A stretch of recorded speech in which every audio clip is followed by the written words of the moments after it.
আমি এই জমিগুলি বর্গা চাষি করে খাই।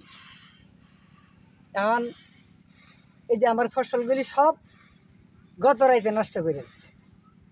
আমার বাড়ির পাশে দুই বাড়িতে মানে দ্বন্দ্ব আছে। এদের মধ্যে মানে হয়তো অনেক দিন আগেতে দ্বন্দ্ব, তো কোনো একটা পক্ষে মানে আমার একটা ওদের পক্ষ হয়ে কথা কওয়ার লাগি, যখন কোনো অবস্থাতে মানে ওদের পক্ষে আমার কথা বলানোর মতো কোনো ব্যবস্থা পাইতেছে না, এখন আমার এই যে সয় সম্পদের রূপে মানে এই যে আমি বর্গা চাষাবাদ করে যেগুলি খাই এইগুলির মধ্যে আঘাত করছে। এখন উপস্থিত নগদে প্রায় দেড় থেকে 15-2 লক্ষ টাকার এই যে ফসল, মরিচ, দইন্না, মিষ্টি আলু, এই যে বেগুন, এগুলি আমার নষ্ট করে দিছে গত রাত বুধ। আমি অনুমান করতে পারতেছি না, তবে হয়তো 12টার পরে এই ঘটনা করছে।